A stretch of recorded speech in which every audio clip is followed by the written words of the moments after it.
अनेक है। ये उत्तर है।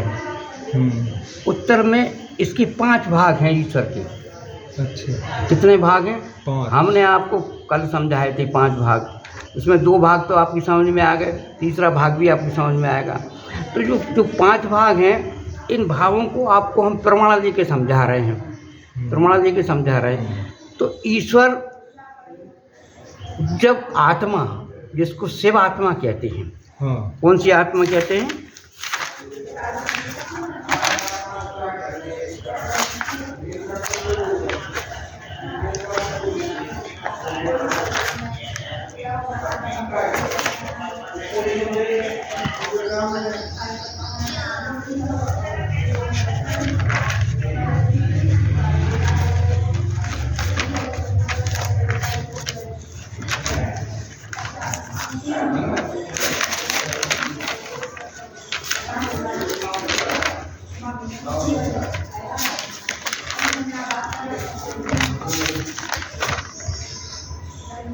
देखो, हाँ, अब समझना मेरी बात को। यहाँ हम समझा रहे थे आपको, अच्छा, वो परब्रह्म जो हम समझा रहे हैं, जो लास्ट स्टेज है, जो ओम है, ओम है, हाँ, जो ओम है, जो सबसे आखिरी में है, उसको क्या कहा कि जब ब्रह्म का ज्ञान, ब्रह्म का प्रकाश उदय होता है, वहाँ न दिन है, न रात है, न सत है, न असत है, न व्यक्त है, न अव्यक्त है, वहाँ केवल शिव है। क्या है? शिव, केवल शिव है। जो शिव है वो आत्मा है, वो शिव है, वो आत्मा है, वो एक है। वो कैसी है? एक है। अब उसको यहाँ से जो हम समझा रहे थे आपको, यहाँ ले लो उसको, आपकी पूरी तरह का उत्तर समझ में आ जाएगा। ये देखो, ये ओम है, हाँ, ये ओम है, ओम है, हाँ, और ये कहा कि वो शिव है, ओम है, हाँ, जो ओम है वही शिव है। और शिव का मतलब वो आत्मा है। वो क्या है? आत्मा, वो आखिरी में है, सबसे आखिरी में वो आत्मा है। अब वो आत्मा कैसे कर्ता बनती है, कैसे अकर्ता बनती है, कैसे उसका संचालन होता है, इसको समझने के लिए ये 5 चीज़ें आपको समझना जरूरी है। ये 5 चीज़ें। अच्छा, कौन सी 5 चीज़ें? ये 5 चीज़ें। वो ओम है। हाँ, अब दूसरी स्टेज आ गई विशुद्ध शुद्ध चेतन तत्व। अब वो ओम था, हाँ, उस विशुद्ध नहीं था, वो आत्मा विशुद्ध थी उस समय, लेकिन उसकी आत्मा की क्या स्थिति थी कि वो आत्मा जो है घिरी हुई थी। काय से घिरी हुई थी? प्रकृति से घिरी हुई थी, यानी वो सोई हुई आत्मा थी। जागृत, स्वप्न और सुषुप्ति, हाँ, यानी वो आत्मा थी शिव की, लेकिन वो कैसी थी? वो सोई हुई आत्मा थी। मतलब वो आत्मा तो थी, लेकिन उस पर जो है, जो प्रकृति थी, वो उस पर सोई हुई अवस्था में वो उसे घेरे थी। अच्छा, जब काल का प्रभाव होता है, तो वो प्रकृति उसमें जगती है। प्रकृति में परिवर्तन है, परमात्मा में कोई परिवर्तन नहीं है। परिवर्तन है प्रकृति में। तो प्रकृति में जब परिवर्तन आता है काल के हिसाब से, तो वो उस आत्मा को प्रकट करती है। क्या करती है? उससे हटती है। जो घेरे थी उससे हटती है। जब वो हटती है तो परमात्मा उदय होता है। जब वो उदय होता है तो उसे शुद्ध चेतन तत्व कहते हैं। उदय होने पर, उदय हुआ, किससे उदय हुआ? प्रकृति से उदय हुआ परमात्मा। हाँ, इस बात को अच्छी तरह जानो कि परमात्मा में जो प्रकृति में जो विद्यमान था, उस प्रकृति ने परमात्मा को उदय किया। परमात्मा को किसने उदय किया? वो काल रात्रि, जो काली है, जो प्रकृति है, उससे परमात्मा की आत्मा उससे ढकी हुई थी। उस समय वो ओम था, आत्मा थी, लेकिन वो ढकी हुई आत्मा थी। कैसी आत्मा थी? ढकी हुई। जब समय के हिसाब से वो आत्मा सजग हुई तो वो प्रकट हुई। जब प्रकट हुई तो उसको शुद्ध चेतन तत्व कहते हैं। क्या कहते हैं? शुद्ध चेतन। जी, दूसरा नंबर, हाँ, तो विशुद्ध शुद्ध चेतन तत्व आ गया। ये देखो, ये घेरा बन गया उसका, यानी कि वो प्रकट हो गया। विशुद्ध यानी जो जो परमात्मा था वो विशुद्ध चेतन तत्व में यानी इस घेरे में आ गया, अच्छा। यानी वो प्रकट हो गया। कैसा हो गया? और वो प्रकृति जो उसमें थी वो उसमें समा गई। हाँ, प्रकृति समाई तभी तो वो उदय हुआ। प्रकृति उसके अंदर चली गई, हाँ, प्रकृति उसमें अंदर चली गई और परमात्मा उदय हो गया। तो उसको कहते हैं विशुद्ध चेतन तत्व। क्या कहते हैं? विशुद्ध चेतन तत्व में आ गया। जब विशुद्ध चेतन तत्व का स्वरूप क्या है? जो है विराम शुद्ध, वो विराम में है, वो है, बस उसका नाम है। उसका कोई आदमी दूसरा नाम नहीं रख सकता, न जिंदगी में दूसरा नाम मिला है, वो तो है। उसको आप है के अलावा दूसरा नाम नहीं दे सकते, वो है। ना तो वो ओम, ना तो वो विष्णु है, ना वो नारायण है, ना वो राम है, वो सिर्फ है। जो है वो विशुद्ध चेतन तत्व है जो प्रकट हुआ है। आप समझ गए? प्रकट हुआ जो व्याप्त हुआ, व्यापक हो गया, व्यापक हो गया, जिसका प्रकाश व्यापक हो रहा है वो शुद्ध चेतन तत्व है। अब तो समझ में आ गया कि वो वो आया कहाँ से और प्रकट हो गया। इतना तो समझ में आ रहा है। फिर से आया कहाँ से है, इसमें कोई प्रश्न हो तो बोलो। ये ओम है, ओम में सब कुछ गुंजायमान हो रहा है। ओम में सब गुंजायमान हो रहा है। जो ओम में गुंजायमान हो रहा है वो ओम है। ओम में उसकी शक्ति, पराशक्ति और अपराशक्ति उसमें अभिन्न रूप से विद्यमान है। उस ओम में, उस शिव में ही वो शक्ति विद्यमान है। शिव के साथ जो शक्ति है वो ओम है। शिव के साथ जो शक्ति है, हाँ, प्रश्न करो आप, 1000 प्रश्न भी करो, लेकिन आप समझो उस बात को कि वो परमात्मा कैसा, कहाँ से प्रकट हो रहा है और कैसे प्रकट हो रहा है। इस बात को अच्छी से, उसमें जो शक्ति है वो शक्ति जब अपना प्रभाव दिखा करके उसे दबा देती है, उस चेतन तत्व को दबा देती है और सो जाती है, तो उस समय वो चेतना है केवल, वो जो चेतना है वो ओम है। इस तरफ आओ, इस तरफ आ जाओ। वो चेतना है, वो ओम है। क्या है? ओम प्रकट हुआ कहाँ से? जो उसकी प्रकृति से, जो शक्ति है, उस शक्ति ने अपना प्रभाव अलग किया, यानी उसको उस पर छाई थी, शक्ति अलग हुई, जगी वो जगी तो परमात्मा वो अलग हुई, तो परमात्मा उदय हुआ। जो परमात्मा उदय हुआ तो शुद्ध चेतन तत्व, वो ये शुद्ध चेतन तत्व है, परमात्मा का शुद्ध स्वरूप है ये, वो है। उसका नाम है। और कोई नाम नहीं है उसका, केवल उसका नाम है। वो जो है वहाँ तक वो शुद्ध है, अभी तक वो मिश्रित नहीं है। इस बात को समझो, अभी तक वो शुद्ध है, शुद्ध परमात्मा है, जिसको कहते शिव, इसको कहते शिव। अब वो शिव में परिवर्तन कैसे आया इसको समझो। अब क्या समझना है? परिवर्तन कैसे आया? वो शिव यहाँ तक वो शुद्ध है। ये देखिए दूसरा, यहाँ तक शुद्ध है, यहाँ विशुद्ध विराम शुद्ध चेतन तत्व, विराम शुद्ध चेतन तत्व, ये देखिए आप है, जहाँ तक वो है। अब वो आ गया, आपको 3 भाग हो गए उसके, मकार, उकार और अकार, 3 भाग हो गए। इन भागों, ये भाग कैसे बने ये समझ में आ जाएगा तो आपको ये पता लग जाएगा कि परमात्मा एक होकर के अनेक कैसे हो गया। ये समझना पड़ेगा आपको। 3 भाग हो गए उसके, उकार, ये मकार, उकार और आकार, ये 3 भाग हो गए। ये 3 भाग कैसे हो गए? वो तो आकार एक था, है वो है। उसके अंदर जो प्रकृतियां हैं, उसके अंदर जो प्रकृतियां हैं वो सोई हुई हैं। उस समय वो निराकार है। कैसा है? निराकार। इसको उठा, उस समय ये शुद्ध चेतन तत्व निराकार है। कैसा है? निराकार है।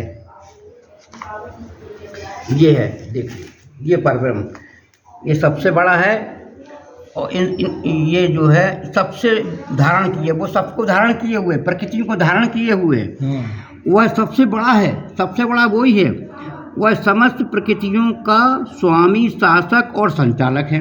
जो प्रकृतियां हैं उनका स्वामी है, संचालक है और शासक है, हाँ वो परमात्मा एक है, वो शुद्ध चेतन तत्व है। हाँ कैसा है? शुद्ध तथा प्रकृतियाँ इससे संचालित हैं। वह इन प्रकृतियों से भिन्न भी है, क्योंकि उनने दोबारा प्रकृतियों को समेट रखा है, इसलिए वो भिन्न एक है। प्रकृतियाँ उसमें समाई हुई हैं, समाई है ना। जब प्रकृति समाई तो वो एक है, विशुद्ध एक है। जब वो विशुद्ध है, इस प्रकार परब्रह्म सबसे श्रेष्ठ और विलक्षण है।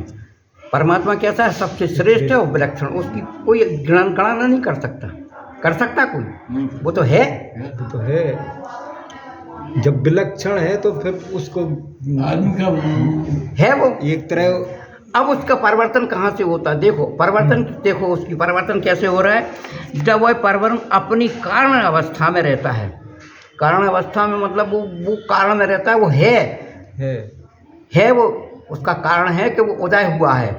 किससे? प्रकृति से उदय हुआ है, तो कारण अवस्था में आ गया। तो वो कारण बना उसका कि उदय होने का कारण है उसकी प्रकृति, उदय होने का कारण है उसकी प्रकृति। तो जब कारण अवस्था में आया तो उसकी परा एवं अपरा प्रकृति रूप दोनों प्रकृतियां सृष्टि से पूर्व उसमें अभिन्न रूप में विद्यमान रहती हैं। जब वो उदय हुआ तो दोनों प्रकृतियां उसमें विद्यमान हैं कि नहीं है? विद्यमान है, और वो एक है। प्रकृतियां उसमें हैं, दो प्रकृतियां हैं, एक परा और एक अपरा, वो उसमें विद्यमान हैं। किसमें? उसको निराकार ब्रह्म कहते हैं। कैसा ब्रह्म कहते हैं? निराकार। उसका आकार नहीं बना, उसका कोई उसी को कहते हैं। इन दोनों शक्तियों में उस रूप में विद्यमान रहती, उसका अप्रकट रहती हैं। यही उसका निराकार स्वरूप है। कैसा स्वरूप है? यही उसका निराकार स्वरूप है। उसकी कारण अवस्था है। कौन सी अवस्था है? कारण अवस्था है। जब वह कार्य रूप में स्थित होता है, जब वो कार्य रूप में स्थित होता है तो उसकी विभिन्न शक्तियाँ भिन्न भिन्न नाम रूपों से प्रकट होती हैं, भिन्न भिन्न नामों से प्रकट होती हैं। यही उसकी साकार रूप, उसका कार्य अवस्था है। तब वो कार्य अवस्था में आता है। अब वो अभी तक तो वो निराकार है, कारण भी नहीं है, शुद्ध है बिल्कुल, लेकिन अब वो कार्य में कैसे आया ये समझना है।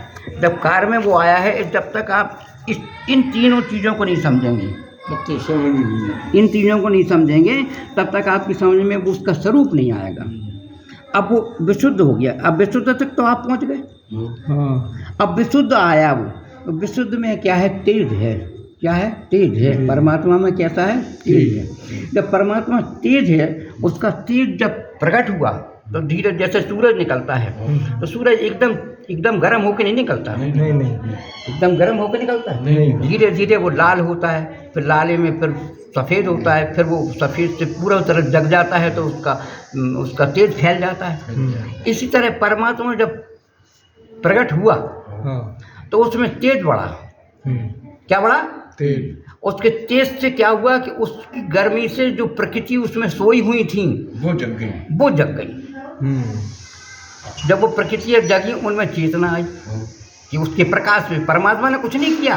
परमात्मा का तो प्रकाश जा रहा है, परमात्मा तो करता नहीं है, उसका तो प्रकाश पहुंच रहा है। प्रकाश तो परमात्मा का प्रकाश ग्रहण कौन कर रहा है? प्रकृतियां कर रही हैं। जो प्रकृतियां ग्रहण कर रही, उनमें चेतना आई उस प्रकाश से। जब चेतना आई तो वो जगी, तो उनने कहा मैं हूँ। प्रकृतियां जगी तो उनने अपने मैं को जाना, उनने मैं को जाना। और इधर परमात्मा तो है ही, तो परमात्मा ने देखा कि ये प्रकृति जग गई, तो उन्होंने उनको प्रकृतियों को स्वीकार किया। प्रकृति उनने कहा मैं हूँ, तो उन्होंने मैं हूँ को धारण कर लिया। किसने? परमात्मा ने, क्योंकि परमात्मा हर चीज़ को धारण करता है, तो उस प्रकृति ने उसको धारण कर लिया। तो वो मैं हूँ, उसके अंदर मैं आ गई। किसके अंदर? परमात्मा के अंदर, क्योंकि प्रकृति साथ हो गई। तो मैं हूँ, उसके अंदर अहंकार आ गया। परमात्मा में क्या आ गया? अभी तक अहंकार नहीं था, विशुद्ध परमात्मा था, उसमें कोई अहंकार नहीं था, कोई अहंकार था। लेकिन इसमें अहंकार आ गया तो वो ईश्वर बन गया। ईश्वर करता है इच्छा। ईश्वर क्या करता? इच्छा। उसने इच्छा की कि मैं एक से बहुत हो जाऊं। उसने जब अभी तक वो एक था, अभी तक वो अनेक नहीं था, नहीं। इस प्रश्न का उत्तर है। अब वो अनेक बनने जा रहा है। जब प्रकृति का साथ हो गया, उसके साथ परा और अपरी का साथ हो गया, तो वो कहता है मैं हूँ। अहंकार आ गया किसके अंदर? परमात्मा के। परमात्मा कर्ता बन गया। कर्तापन में अहंकार है, कर्तापन में अहंकार है। और जिसमें कर्तापन जिसमें नहीं हो वो निरहंकारी है, वो ईश्वर रूप है, वो परमात्मा का रूप है। जिसके पास अहंकार है वो ईश्वर है, वो कर्ता बन जाएगा। कर्ता है वो, तो ईश्वर कर्ता बन गया। क्या बन गया? जब वो कर्ता बन गया तो उसने कहा मैं एक से बहुत हूँ, मैं अकेला हूँ। तो मैं अकेला हूँ तो आखिरकार हूँ कौन मैं? ये बात उसके मन में आई। मन बना, बुद्धि बनी, चित्त बना और अहंकार बना। 4 चीज़ें बन गई। किसको? उस प्रकृति के साथ आते ही जिसने कहा मैं हूँ, मैं हूँ को उसने ग्रहण किया। किसने? परमात्मा ने। तो उसके अंदर 4 चीज़ें, अंतःकरण बन गया उसका। उसके अंदर बुद्धि आ गई, उसके अंदर मन आ गया, उसके अंदर अहंकार आ गया और चित्त आ गया। क्योंकि चित्त काय से आया? अब समझना 4 चीज़ें कैसे आई। जब तक आप ये नहीं समझोगे कि परमात्मा में 4 चीज़ें आई कहाँ से, वो तो शुद्ध था। तो वो प्रकृति आई, वो चित्त है, उसका नाम है चित्त। चित्त जब बना, चित्त बना तो उसी के साथ में उसके साथ बुद्धि है, उसी के साथ में बुद्धि है। तो बुद्धि ने कहा मैं हूँ, परमात्मा बुद्धि ने कहा मैं हूँ। बुद्धि ने कहा तो परमात्मा ने उस बुद्धि को ग्रहण किया कि मैं हूँ, तो मैं स्वीकार करता हूँ तुम्हारी मैं को। तो मैं तो मैं हूँ, तो मैं उसको स्वीकार कर लिया। तो परमात्मा में बुद्धि आ गई, बुद्धि आ गई, बुद्धि आ गई और उसके बाद में चित्त आ गया। तो उसके अंदर इच्छा जागृत हो गई। क्या कर मैं हूँ कौन? तो मन बन गया। बुद्धि आई, चित्त आया, तो मन बना कि मैं हूँ कौन, तो मन बन गया। और जब मैं हूँ तो अहंकार बनेगा, तो मैं करता हूँ, तो मैं एक से बहुत हो जाऊँ, एक से बहुत हो जाऊँ, बहुत हो जाऊँ। जब वो इसने एक से बहुत होने का संकल्प किया, बिना संकल्प किए कोई भी आदमी कर्ता नहीं बन सकता। अगर वह बिना संकल्प के कोई काम कर रहा है तो वो परमात्मा का निष्काम काम कर रहा है। जो आदमी संकल्प करके काम कर रहा है वो आदमी अपने स्वार्थ में काम कर रहा है, चाहे वो निज के स्वार्थ में काम कर रहा हो, चाहे किसी वो स्वार्थ में काम कर रहा हो। जो आदमी निष्काम कर्म कर रहा है बिना संकल्प के, वो परमात्मा के दायरे में काम कर रहा है। तो परमात्मा ने क्या किया? संकल्प किया। मैं एक से अपना स्वार्थ देखा, मैं हर जानना चाहता था वो कि मैं हूँ कौन। तो वो अपने जानने के लिए उसने जीवात्मा तक की यात्रा की। यानी पहले उसने ये देखो, ये पहले वो ईश्वर बन गया। क्या बन गया? ईश्वर। ये ईश्वर बनने की बताई हमने। उसके अंदर जो प्रकृतियाँ थी, प्रकृतियों ने उसे ईश्वर बना दिया। यानी 4 चीज़ें पैदा कर दी उसके अंदर, मकार, ये ईश्वर, उसके अंदर ज्ञान आ गया और आदित्य लोक का निर्माण हो गया। कौन सा लोक? आदित्य लोक माने ब्रह्मलोक। आदित्य लोक माने ब्रह्म, ईश्वर का लोक। आदित्य लोक माने ईश्वर का लोक। ईश्वर लोक का निर्माण हो गया। ईश्वर लोक का निर्माण, ईश्वर कहाँ रहता है? ईश्वर आदित्य लोक में रहता है और सत्य जो है वो ब्रह्मलोक में रहता है। ऊपर जो सत्य है ये ब्रह्मलोक का स्थान है। यहाँ पर शुद्ध ब्रह्म रह रहा है। उसके नीचे कौन रहे? ईश्वर का लोक है ये आदित्य लोक। यहाँ ईश्वर रह रहा है। कौन रह रहा है? ईश्वर रह रहा है। ये ईश्वर का लोक है। यहाँ उसका ज्ञान है, उसको अपने बारे का ज्ञान है कि मैं हूँ। उसके अंदर अहंकार है। उस अहंकारी ईश्वर का नाम है आदित्य लोक। अच्छा, उसका नाम आदित्य है। अब वो आदित्य लोक से नीचे कैसे आता है? जब वो इच्छा करता है, इच्छा करता है कि मैं एक से बहुत हो जाऊं, तो वो अपने सामर्थ्य से सूक्ष्म शरीर का निर्माण करता है। यानी सूक्ष्म शरीर का मतलब होता है कि उसने जो है देवता बनाए, अपने कार्यकर्ता बनाए, अपने कर्मचारी बनाए।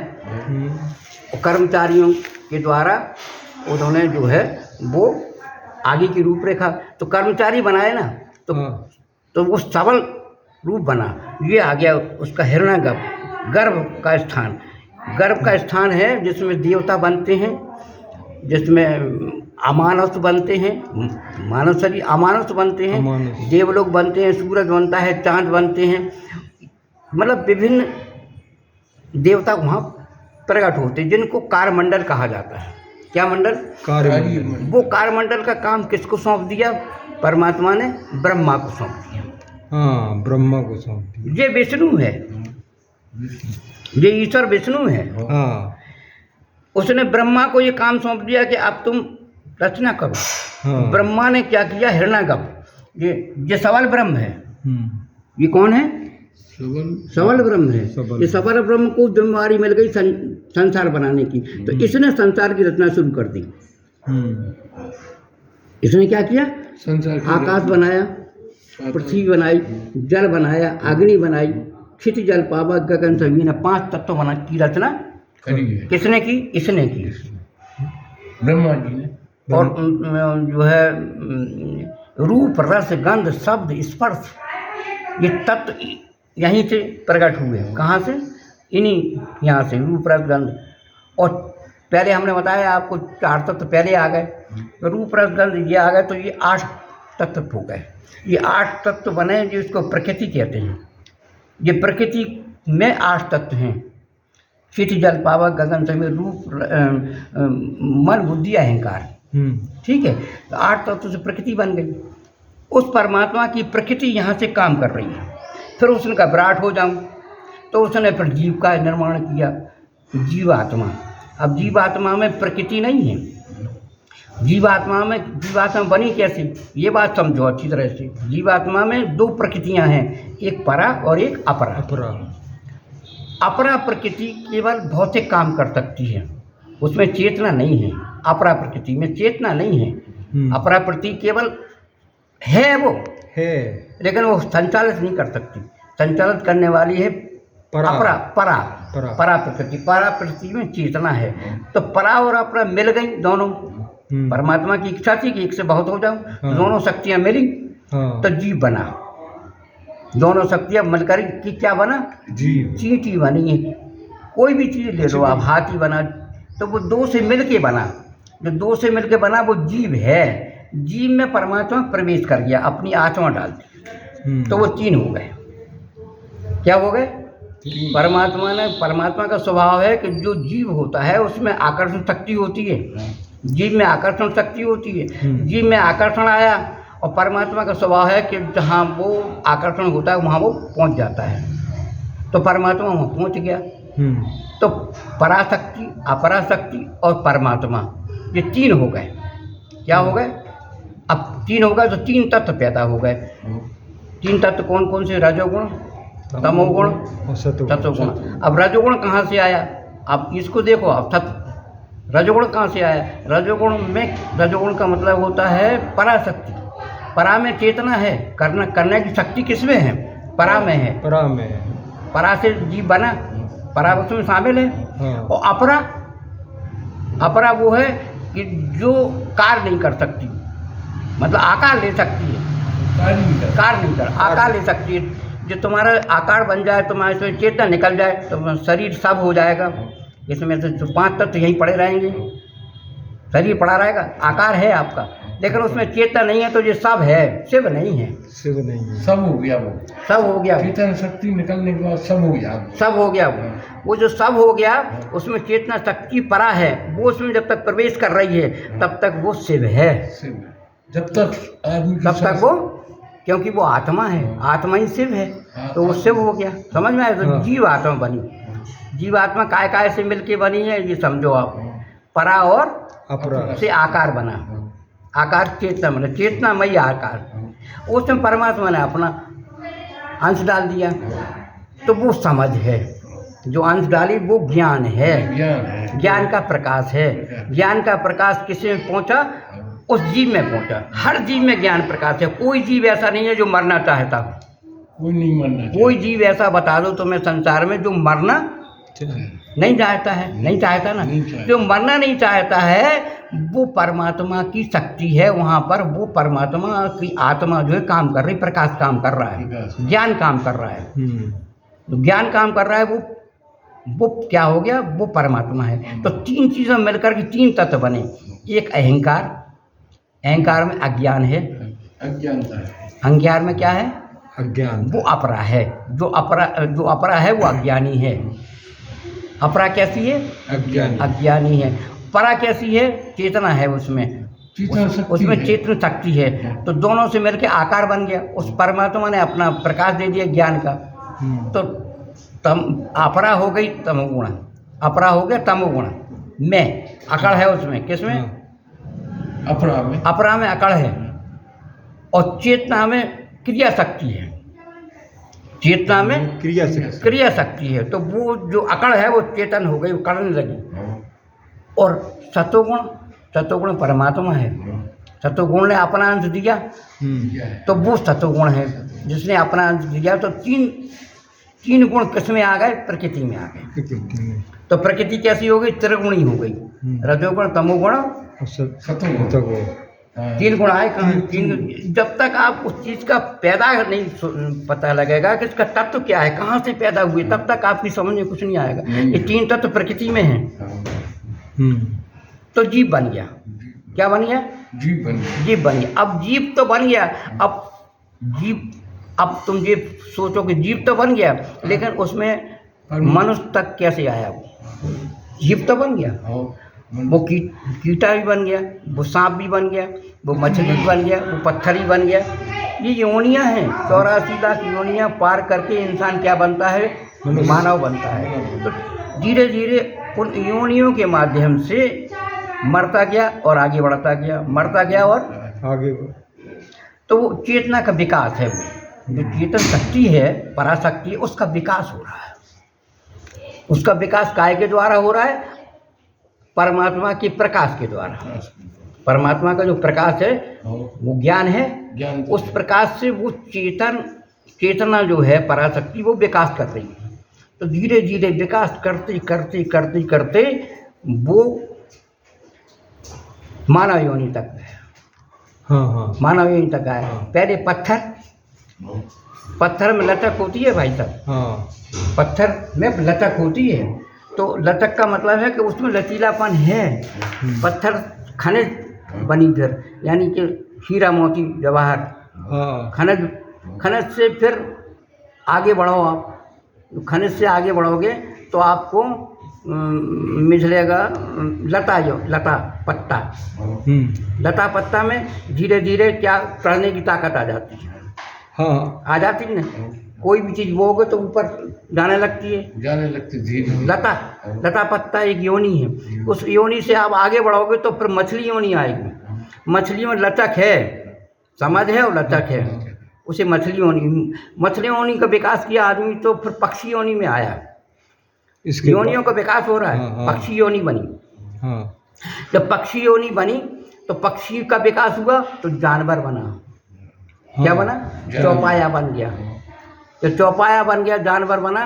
तो जानवर से फिर वो मनुष्य बना। फिर मनुष्य बना। पहले जानवर बना। जानवर का जो जानवर है उसका मूल रूप है बंदर, जो आखिरी है। आखिरी है बंदर। जो बंदर है उसका विकसित रूप है मनुष्य। तो मनुष्य तक आ गया। अब मनुष्य तक तो आदमी आ गया, लेकिन मनुष्य में आके जो भटक गया वो मनुष्य में तो बन गया, लेकिन वो भटक गया। क्यों भटक गया? क्योंकि उसके साथ में जो अज्ञान अपरा प्रकृति है वो अज्ञानी है। अपरा प्रकृति अज्ञानी है। और चेतना में चेतन तो है वो, लेकिन ज्ञान नहीं है। ज्ञान उसमें जो है आत्मा है, वो आत्मा उसके अंदर उस प्रकृति से ढकी हुई है। आत्मा है, ज्ञान स्वरूप है आत्मा, लेकिन आत्मा को किसने ढक लिया? प्रकृति ने ढक लिया। उसको कहते भूमि पर भा डावर पानी जीव जीवा है माया लपटानी। जीव तो पहुंच गया, परमात्मा ने अपना अंश दे दिया, वो जीव आत्मा बन गई, लेकिन आत्मा ढक गई माया से। जो माया से ढक गई तो कर्ता कौन है? परमात्मा तो कर्ता नहीं है, आत्मा नहीं है कर्ता। वो कर्ता कौन है? वो जीव है। जो आकार बना जिसका, और आकार में जो चेतन शक्ति है उसके अंदर जो अहंकार आया वो अहंकार कर्ता बन गया। अंतःकरण कर्ता कौन बना? वो जीव बना। तो जीव कर रहा है, तो जीव जो है जो कर रहा है वो अज्ञान में कर रहा है, क्योंकि अपरा प्रकृति अज्ञानी है। जो अज्ञानी है वो अज्ञान में काम कर रहा है, तो वो सुख भी देख रहा, दुख भी देख रहा। दुख सुख का दायरा किस में है? दोनों में है, परा में और अपरा में। परा दोनों में। ये दोनों, जब तक दोनों का आपको ज्ञान नहीं होगा कि परा क्या है और अपरा क्या है, जब तक इसका ज्ञान नहीं कर पाओगे तब तक आप जो है भौतिकवाद में अटके रहोगे। ये भौतिकवाद है संसार। सुख दुख मिलता है यहाँ, क्या मिलता है? सुख दुख। और शांति कब मिलती है? जब परमात्मा जो तीसरा तत्व है उसकी ओर जब इंसान यात्रा करता है तब मिलती है शांति। यार परमात्मा भी है संसार में, यार परमात्मा भी है संसार में। तो जब दुख सुख देख करके वो शांति नहीं पाता है तो वो परमात्मा के मुँह करता है। जब परमात्मा की ओर मुँह करता है तो तीसरा प्रकाश, जो परमात्मा का प्रकाश, वो प्रकाश उस पर पड़ता है तो उसको ज्ञान मालूम पड़ता है यार कि हम कहाँ उलझे हैं, परमात्मा की ओर चलो, यहाँ सुख दुख है, यहाँ सार नहीं है। तो संसार की असारता का उसे ज्ञान हो जाता है। संसार की असारता का उसे ज्ञान हो जाता है। जब संसार की असारता का ज्ञान हो जाता है तो वो संसार से परमात्मा की ओर यात्रा करता है। जब परमात्मा की ओर यात्रा करता है तो सतोगुण की वृद्धि होने लगती है। सतोगुण की वृद्धि। अभी तक वो रजोगुण में और तमोगुण में सुख दुख में व्याप्त था, कर्ता खुद बन रहा था। लेकिन फिर वो सतोगुण में व्याप्त होता है तो वो जो है सतोगुण में अच्छे काम करते हुए भी शांति नहीं पाता, तो वो कहता है यार परमात्मा की ओर चलो, तो निष्काम कर्म करने लगता है। निष्काम कर्म करते ही उसे परमात्मा की पहली सीढ़ी पर कदम रखने का मौका मिलता है। पहली सीढ़ी पर कदम रखने का निष्काम कर्म। जब तक वो सकाम कर्म करता है तो पुण्य अर्जित करता है, और गलत काम करता है तो पाप अर्जित करता है। गलत काम मुझे पुण्य पाप रजोगुण में आया है। कोई गलत आदमी गलत काम करता है कोई, वो रजोगुण में, वो रजोगुण से तो हो ही रही क्रिया। रजोगुण तो उसे मूल है करता क्रिया में रजोगुण मूल है। तो वो जो सतोगुण में आ गया, सतोगुण में जब तक वो निष्काम कर्म नहीं करेगा तब तक परमात्मा के दायरे में नहीं पहुंचेगा। अब वो सतोगुण में जब उतरता है तो भौतिकवाद से, सुख दुख से वो अपने को अलग करता, माया से अलग करता है। अरे यार ये माया है, ये सुख देती है, ये अरे यार दुख देती है, सुख भी देती है तो दुख भी देती है। सुख मिलता है तो थोड़ा सा मिलता है, कुछ समय इसके बाद में वो फिर दुख में बदल जाता है। जब ये इसका जो अनुभव होता है योनियों के माध्यम से, बार बार जन्म लेकर के बार बार मरने के बाद में, जब उसको इस बात का ज्ञान हो जाता है अरे यार परमात्मा ही सब कुछ है, तब उसकी ओर यात्रा करता है। तो पाप पुण्य को भी छोड़ देता है। कहते यार सकाम कर्म नहीं करना है, मुझे पुण्य अर्जित नहीं करना है, मुझे तो परमात्मा पाना है। पुण्य अर्जित करूँगा तो मैं स्वर्ग तक जाऊँगा। पुण्य का फल कहाँ तक मिलता है? स्वर्ग तक मिलता है, केवल स्वर्ग तक। पुण्य का फल स्वर्ग तक मिलता है। और स्वर्ग में आप पुण्य फूल के फिर आ जाते हो नरक मृतलोक में। अच्छा, पुण्य खत्म हुए मृतलोक में आ गए। तो पुण्य अर्जित करोगे तो सत्कर्म करोगे तो वो भोग करके फिर तुम यहाँ आओ। लेकिन जब आप निष्काम कर्म करने लगते निष्काम आवश्यक, तो वो परमात्मा की ओर यात्रा आपकी शुरू होती। फिर परमात्मा की यात्रा शुरू होती तो परमात्मा एकदम नहीं मिल जाता, उसके भी स्टेज है, विचार, विवेक, आनंद और अस्मिता। 4 स्टेजें आपको पार करनी पड़ेंगी।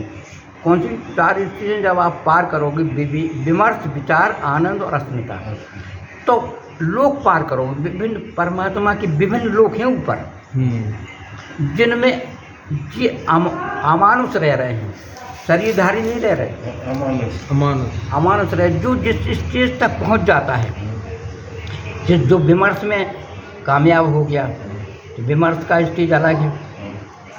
जो विचार में कामयाब हो गया वो लोग अलग हैं। जो आदमी आनंदमयी हो जाता है वो लोग अलग हैं। और जो आदमी अस्मिता को जीत लेता है वो लोग अलग हैं। ये 4 लोग जो आदमी पार कर जाता है, 4 लोग में उन्हें विभिन्न लोग हैं, इनके भी स्टेज हैं। तो इनको जो पार कर जाता है वो आदमी परमात्मा को जान पाता है। वो परमात्मा को जान पाता है। अब तो ये तो स्टेज हो गई चढ़ने की। अब सवाल इस बात का है कि जीव आत्मा उस आत्मा को कैसे जाने। ये तो चढ़ाई है परमात्मा की, जो हमने आपको बताया। हाँ। अब जो मूल बात है वो जीव आत्मा, जो जीव आत्मा है वो आपका शरीर है, अंतःकरण है। हाँ। वो अंतःकरण आत्मा को कैसे जाने, ये प्रश्न उठ जाता है। उठता है कि नहीं उठता? हाँ। तो वो जान क्यों नहीं पा रहा, आत्मा क्यों नहीं जान पा रहा जी? इसलिए कि उस पास जो प्रकृति छाई हुई है, जो प्रकृति छाई हुई, उसके अंदर जो प्रकृति है, वासना है, कामना है, इच्छाएं हैं, अपेक्षाएं हैं, ये सब उसके अंदर भरी पड़ी हैं। उनमें वो सुख पाना चाहता है, उनमें वो सुख पाना, उनके द्वारा वो जो क्रिया कर रहा है, वो कभी कामना करता, कभी क्रोध करता, कभी लोभ करता, कभी मोह करता। ये सब जो है, ये सब अपरा प्रकृति के गुण हैं, जिन गुणों को वो बरत रहा है, जिन गुणों को वो बरत रहा है, वो अपरा प्रकृति है। तो अपरा प्रकृति को बरत रहा है, वो सुख तो पाता है, दुख भी पा रहा है, सुख भी, लेकिन शांति नहीं मिलती। तो शांति पाने के लिए जब वो इस तरफ से अपने आप को हटाता है, मोह कम करता है, परिवार तो है लेकिन परिवार में रह कर के मोह कम करता है, वस्तु स्थिति को जानता है, क्या उचित है क्या अनुचित है। जब इसका विवेक कर पाता है कि वास्तव में ये संसार है, वो परमात्मा अलग है, परमात्मा अलग है और संसार अलग है। जब इस बात को जानता है तो वो उसका चित्त शुद्ध हो जाता है। तो जब तक चित्त शुद्ध नहीं होता है तब तक उसे आत्मा का दर्शन नहीं होता है। आत्मा का दर्शन कब होता है? जब शुद्ध चित्त होता है और चित्त में परमात्मा का चिंतन होता है। परमात्मा का चिंतन होता है शुद्ध चित्त में, तो उसका प्रतिबिंब पड़ जाता है चित्त पर, उस आत्मा का, उस प्रकाश का, उस परमात्मा का, उस आत्मा का प्रतिबिंब पड़ता है चित्त पर। जब चित्त, तो चित्त जानने वाला है, हर चीज़ का जानने वाला कौन है? तुम्हारा चित्त है। तो चित्त के द्वारा तुम सब जान रहे हो। तो चित्त जानता है, अरे यार ये प्रतिबिंब देखता है, अरे यार ये तो है आत्मा। पर प्रतिबिंबित आत्मा को चित्त देखता है, परमात्मा को नहीं देखता है। परमात्मा नहीं है वहाँ, तो आत्मा का बिंब है। जो आत्मा का बिंब है वो किसने देखा? किसने देखा? अरे यार इसी को तो ढूंढते फिर रहे, यही तो नहीं मिल रहा था। तो उसे देख लेता है तो उसकी लगन लग जाती फिर उस बिंब तक पहुँचने। बिंब है वो, लेकिन परमात्मा तक जाने की उसकी लगन लग जाती है। तो वो फिर जो है शुद्ध चित्त के द्वारा शुद्ध आचरण करता है, शुद्ध आचरण करता है। तो जब शुद्ध आचरण करता है तो पुराने संस्कार जो उसके अंदर विद्यमान हैं, उन संस्कारों को उसे खाली करना पड़ता है, क्योंकि वो शुद्ध तो हो गया लेकिन संस्कार तो नहीं। वो तो शुद्ध अपने साधनों द्वारा उसमें शुद्ध हुआ है, अपनी चढ़ाई के द्वारा। लेकिन जो पुराने जन्म में जो कुछ करके आया है वो तो खाली करना पड़ेगा। चित्त तो जब शुद्ध होगा, चित्त पर भार तो है कारण शरीर में उन पुराने संस्कारों, तो वो पुराने संस्कार उसमें घटित होने लगते। जब वो पुराने संस्कार घटित होते हैं तो वो उसके अंदर जो परमात्मा का ज्ञान हो गया है कि परमात्मा अलग है, वो ये अलग है, उस ज्ञान के सहारे वो उनको काटता है, उनसे जुड़ता नहीं संस्कारों से, उसे भोगता है। उन्हें भोगता है कि भैया जो पुराने संस्कार इन्हें भोगना पड़ेगा। जब वो उन्हें भोगता है तो ये उसकी खाली होती है, पूंजी उसके पास है, वो खाली होती है। जब पूंजी खाली होती जाती है, पूंजी खाली होती जाती है तो चित्त शुद्ध, इसमें परमात्मा आ गया। लेकिन परमात्मा में जो मिलना था वो इस बीच में अवरोध थे, जो संस्कार। ये संस्कार जैसे ही उसके मिटते हैं तैसे आत्मा परमात्मा व्यापक हो जाता है। जिसमें चित्त देख रहा है कि हमारी आत्मा व्यापक क्यों नहीं हो पा रही है, तो पुराने संस्कारों की वजह से नहीं हो पा रही। पुराने संस्कार जैसे कम होते हैं तो आत्मा कहती है मैं ही परमात्मा हूँ। आत्मा कौन हो जाती है? ईश्वर हो जाती है। आत्मा क्या हो जाती है? ईश्वर। जो आत्मा ईश्वर हो जाती है वो ईश्वर का स्वरूप तक पहुँच गई। वो ईश्वर का संचालन उसके हाथ में नहीं है। जीवात्मा ईश्वर तो अपना संचालन कर रहा है, वो तो संचालन आज चल रहा है, वो जीव बना रहा है, जीव पहुंच रहा है वहाँ तक। कहाँ तक? उस ईश्वर तक। ईश्वर तो वो ईश्वर तक तो पहुंच सकता है, हाँ लेकिन संचालन उसके हाथ में नहीं है। नहीं तो वो साकार, जो साकार ईश्वर है, साकार आकार सहित है, उस ईश्वर तक पहुंच जाता है, लेकिन निराकार तक नहीं पहुंचता। निराकार तक कब पहुंचता है? जब वो साकार को पार कर जाता है। जब साकार को, ईश्वर को पार कर जाता है तो वो निराकार की साधना करता है कि भैया मुझे तो मोक्ष में जाना है, मुझे दुनिया की लफड़े, ईश्वर तक तो ईश्वर दिख रहा है और हम देख रहे हैं, द्वैत हैं, वहाँ तो द्वैत है। तो द्वैत को ही पार कर जाता है। वो कहता है नहीं, हमको उस परमात्मा में मिलना है जो निराकार है। और निराकार परमात्मा की जब वो साधना करता है तो वो मोक्ष तक की कामना करता है और सारी चीज़ें, संसार उसका यहीं रह जाता है, यहाँ तक कि ईश्वर का आदित्य लोक भी रह जाता है पीछे। और वो ब्रह्मलोक की यात्रा में, तो वो ब्रह्म से मिलती है। उसकी आत्मा किससे मिलती है? ब्रह्म से। जब ब्रह्म से उसकी आत्मा मिलती है उसको कहते हैं मोक्ष। उसको कहते हैं मोक्ष।